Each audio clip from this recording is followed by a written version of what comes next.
Temos uma piada enviada por Arthur Augusto. Oi, Arthur Augusto, tudo bem? Tudo bom? O menino chegou pra mãe e pediu R$5. A mãe negou. Aí ele falou, se você me der R$5, eu conto que foi que o papai disse pra empregada quando você saiu pra fazer compra. Ah, é? Então toma, me conta, tá aqui o dinheiro. O que teu pai falou pra empregada? Ele chegou bem pertinho dela e falou assim, bem no ouvido dela. Não esquece de passar a camisa branca, que amanhã eu preciso sair.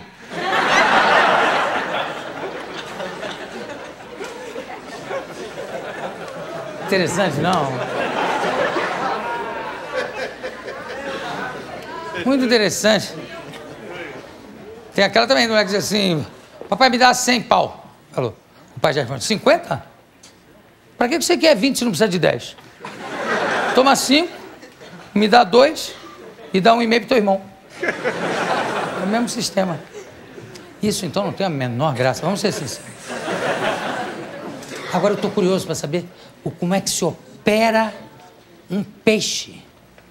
Ele é especialista em animais selvagens, que eu também quero saber como é que se extrai dente de leão, por exemplo. E vou descobrir tudo isso conversando com Francisco Vilardo. Vem pra cá, Francisco.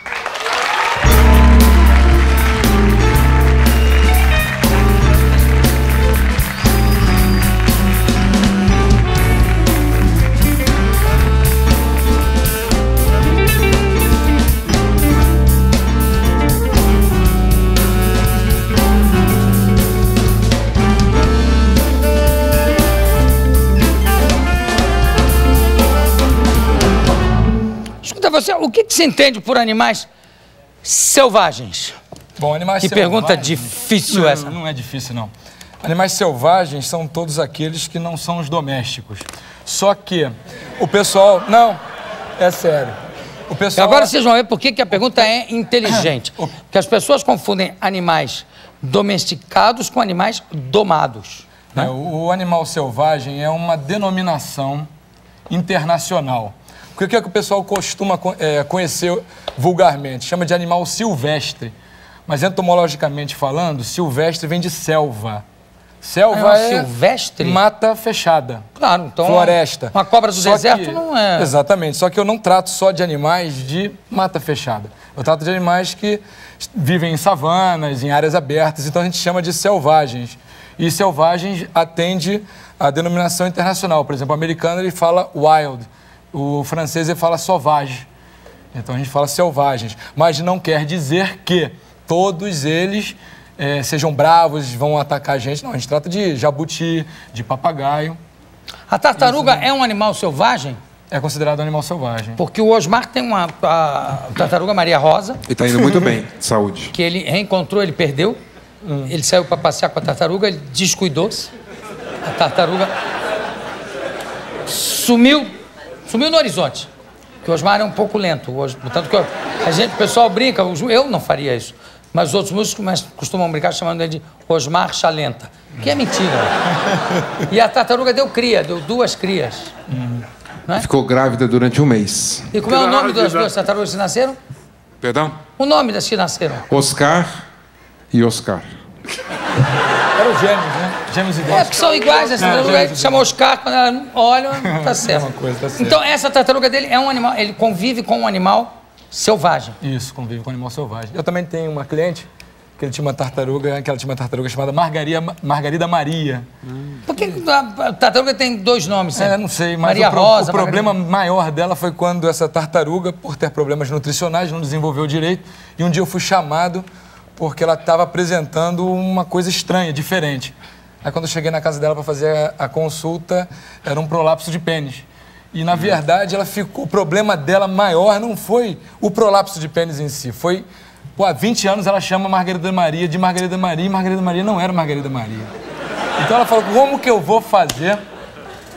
Eu falei, não tem problema, continua chamando de Margarida Maria, que ela não vai nem dar bola. Mas por isso que ela teve o prolapso, para ver se ela mostrava o pinto para alguém. Exatamente. Margarida Maria, durante 20 anos, Margarida Maria, ela... prolapso. Força, estercúlio. Para mostrar o pinto. Exatamente. Coitadinha. E não mudou o nome? Não mudou, ela aceitou. Podia chamar Aragão, um bom nome pra Mas ela achou que, de repente, 20 anos, né? Ela ia ter que ir para um analista. Agora, quais são os animais selvagens de grande porte, vamos chamar assim, que você já cuidou? Não, eu cuido ainda. Unha encravada de elefante, tem? Não. Mas de leão tem? Tem, de leão tem. Eu cuido de uma leoa, Pandora, ela tem 2 anos. É um animal grande e... Pandora? Pandora. Como é que faz para tratar uma leoa? Só com anestesia? Só com anestesia, não tem como ser de outra forma. Mesmo que o proprietário ou o tratador chegue para você e fale, não, ela é mansinha, eu trato dela, mexo com ela, mas um animal selvagem sempre é um animal selvagem, você nunca tem como prever a reação dele. Tá, aquilo... Então você tem que... Desculpa, não, aquilo que eu falei está certo, quer dizer, ele pode ser domado, mas não é domesticado. Exatamente. E o animal domado, mesmo sendo domado, você não sabe, você não consegue prever qual é a reação dele. Até a pessoa que lida com ele diariamente, ela pode ser agredida. E o animal não avisar quando isso vai acontecer. Né? Você sabe que o Miele uma vez trouxe aqui não, ainda no Jô Soares 11h30, trouxe 2 tigres brancos maravilhosos com o domador, que estava se apresentando, acho que no Metropolitan na época, não sei. E aí, o Miele disse assim, olha, você pode sentar lá nos tigres, que os tigres são tranquilos e tal.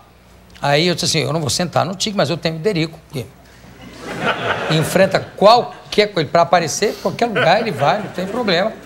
Aí, na hora que os tigres sentaram lá, eu falei assim, Derico, senta lá no tigre. Aí o Derico se dirigiu pro tigre, quando ele sentou, me deu um certo receio.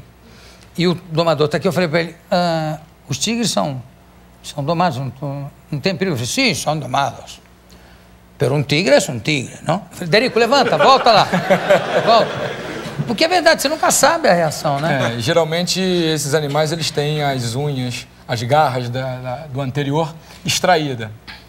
E isso tende a levar o animal a ficar um pouco mais agressivo, talvez uma compensação da perda dessa garra. Mas realmente, você mexer com um animal desse, sem ele ter essas garras extraídas, é um pouco mais complicado. Fica o perigo dos extraída mesmo? Ela é extraída. Porque a garra do felino, mas esse aí não tinha uma garra extraída, não. Não? Então, que ele fazia assim, aquela coisa vinha. Então convinha mesmo de sair logo do... Você sabe que na antiga TV Tupi, o Mussum, tadinho, o Mussum estava lá, ele contou depois, tinha um negócio do número lá com o leão e o leão estava dormindo. Botaram uma jaula em volta, o leão ali dormindo, aí chegou a hora de acordar o leão. Acordaram o leão, e o leão também não tinha, estava com as garras todas. Aí o leão estava deitado assim, acordaram o leão deu uma espreguiçada, fez assim, tirou os tacos todos do chão. Só com aquela puxada de unha que veio. E o animal é extremamente ágil. Eu, quando estagiava no zoológico, uma vez nós fomos ver o recinto das jaguatiricas e tinha uma lá extremamente mansa, mas extremamente brava ao mesmo tempo. Mansa não, é carinhosa, mas extremamente brava. E ela veio se chegando assim, roçava o corpo inteiro na grade. É um estagiário de biologia, foi fazer carinho nela. A gente está até hoje tentando descobrir como que ela conseguiu virar e a unha dela conseguiu cravar no dedo dele. Arrancou o dedo? Não chegou a arrancar. Mas deu um machucadinho considerável. Quer dizer, eles são muito ágeis. Você viu o Orlando Orfei, que andava de lá e para cá com uma leoa aqui? Ele se acidentou várias vezes. Claro. Como é a história do jacaré, do João? Essa aí é uma história ímpar. Existe o Vilardo antes do Jacaré João e o Vilardo depois do Jacaré João. Porque todo mundo... Vilardo é ele. Sou Francisco Vilardo. Porque todo mundo chegava para mim e falava assim, eu chego em casa, chamo meu jabuti e meu jabuti vem. Eu ficava olhando aquilo e falava, jabuti vem, isso deve ser delírio de proprietário e tal, né? Tudo bem. Um dia também lá no zoológico, chegou uma senhora, morava em Jacarepaguá. Ela tinha um jacaré do papo amarelo que ela criava desde filhote na casa dela. Isso é muito comum, porque ali é a região do jacaré mesmo. Só que um dia ele ficou muito grande, ela foi até o zoológico, não tinha como manter o animal em casa. Aí chegou e quis doar o animal pra gente. Aí o pessoal aceitou. Deu 3 semanas, voltou ela. Eu queria visitar meu jacaré, eu posso? Tudo bem. Aí fomos eu e mais umas estagiárias, fomos levá-la até o recinto do jacaré. Aí vem ela assim no muro do recinto. João, Aí o João veio lá de dentro, nadando. Eu falei, cara, não acredito. Então hoje... Mentira. Pô, se ele ia fazer, abanar rabinho pra ela, fazer festinha, eu não acredito. Mas que ele foi, ele foi. Então, a partir desse momento, a partir desse dia, a pessoa chega pra mim, eu chego em casa, a minha iguana me reconhece, a minha iguana tá de mau humor, ou chego em casa, o jabuti... Poxa, é isso mesmo, acontece mesmo. O jabuti também reconhece? Olha, eu não sei que grau, mas depois do João, eu só digo que ele reconhece. Agora, como que ele reconhece, eu não sei. E ela falava que o João abanava o rabo, tudo? Não era isso, né? Não falava isso, não. Ela só dizia o quê? Que ele vinha... Ele vinha, não. Ela chegava, alimentava o João, conversava. Isso acontece muito, né? Tem muita gente que conversa com aves e elas respondem, elas concebem. Agora, o grau de interação de um réptil, eu não achava, não supunha que chegasse a tanto até aquela data. E a partir daí, eu incentivo todo mundo. Isso tem a ver com a comida, com o reflexo condicionado quase pavloviano, que ela... o João chega e ela dava um... Não, porque nem todos os proprietários relatam isso, de chegar em casa e dar comida. Até porque o réptil é um animal de sangue frio. Então, por ser um animal de sangue frio, o metabolismo dele é totalmente diferenciado. Então, ele não come todo dia, ele não se alimenta todo dia. Então, todo o metabolismo dele está dependente da temperatura ambiente. Ele pode chegar a ficar sem comer 1 mês, 2 meses e comer uma vez por semana. Segunda-feira, o zoológico não abre, porque segunda-feira é o dia de alimentar os répteis. E geralmente o réptil ele se alimenta de presa viva. Então isso aí para o público seria uma coisa meio estranha, né? Iria causar muita estranheza. Então por isso que segunda-feira o zoológico não abre. Quer dizer, a gente come presa morta e acha normal, e acha estranho comer presa viva, né? O grande problema dos animais selvagens, quando a gente lida com o proprietário de um indivíduo, não de criatório, mas o de um indivíduo apenas, é esse. Eles desconhecem que existe o especialista, eles desconhecem, por medo de repente, ser denunciado pelo médico veterinário ou ser denunciado por algum vizinho, ele não sabe como manter aquele animal em cativeiro corretamente. Em termos de meio ambiente, de recinto, de alimentação, principalmente alimentação, e às vezes também vai na onda de quem está vendendo para eles. Esse é o problema, né? As pessoas adquirem os animais nas estradas, nas ruas, nas praças, e algumas até chegam para mim, olha, eu comprei e soltei logo em seguida. Fez um grande erro, né? Primeiro porque ele comprou, no ato de comprar ele já estimulou a pessoa a voltar na natureza e capturar um novo exemplar, né? E soltar, porque você não sabe se aquele animal está doente, se aquele animal está carregando algum vírus ou alguma bactéria que possa pôr em risco a população. Já solta. E também vai morrer porque não sabe mais caçar, não sabe... E às vezes não é daquela área. Agora vamos falar do peixe. Sim. Como é que é esse negócio de operar? Quando é que... Você tinha que idade quando começou a se interessar por operar peixe? A aquariofilia, né, é um hobby ciência, você está sempre aprendendo, você mexe com biologia, com química, com física. O peixe também responde? Você chama João, o peixe vem? Olha, não responde, mas existe uma família chamada de ciclídeos, que a maioria do pessoal conhece aí, que é o acará bandeira e o acará disco, dentre outros representantes. Esses animais são capazes de não se apresentar a uma pessoa estranha àquele recinto. Chegou no quarto, você é o dono de um aquário que tem acaradisco. Você entra lá todo dia, os teus acaradiscos vêm, nadam para você. Aí você chama o Vilardo para ver o teu aquário. Pô, é incapaz do acaradisco aparecer. Ou então ele vai só aparecer assim um pouquinho por trás olhar o Vilardo da planta e vai voltar. Com relação a ele... Eu vou chamar o Vilardo para o meu quarto. Quer me dizer por quê? Para mostrar o aquário, porque os aquaristas, eles têm orgulho de mostrar o aquário. Mas aí você com que idade começou a operar peixe? Não, operar não, mas 4, 5 anos eu já mexia com aquariofilia. Não, e depois? Operar peixe lá com uns 10, 11 anos, eu já fazia cesariana em alguns peixes, né? Cesariana é o modo de dizer. Porque, na verdade, e o peixe morria, claro. A fêmea morria, né? Porque não tinha ainda o domínio da técnica. E era fora d'água? Era fora d'água. Mas num recipiente que tinha um pouquinho de água para ele se manter úmido, as guelras se manterem úmidas, entendeu? E aí ele continuava respirando até após a cesárea. Depois da cesárea ele não respirava mais. Você é um pesticida? Não, não me considero um pesticida. Quantos peixes você matou nessa brincadeira? Hein, seu serial killer de sardinha? Muitos. Muitos peixes. E aí, mas para que você fazia cesariana? Para tirar o... Porque você tem o peixe, ele tem o ovíparo, que coloca os óvulos num ninho ou em algum lugar, e esses óvulos são fecundados externamente, e os ovovíparos, e os vivíparos, que o peixe ele não está dentro de um útero sendo nutrido pelo cordão umbilical da fêmea. Os ovos estão ali dentro, terminam todo o seu desenvolvimento no interior do organismo da mãe.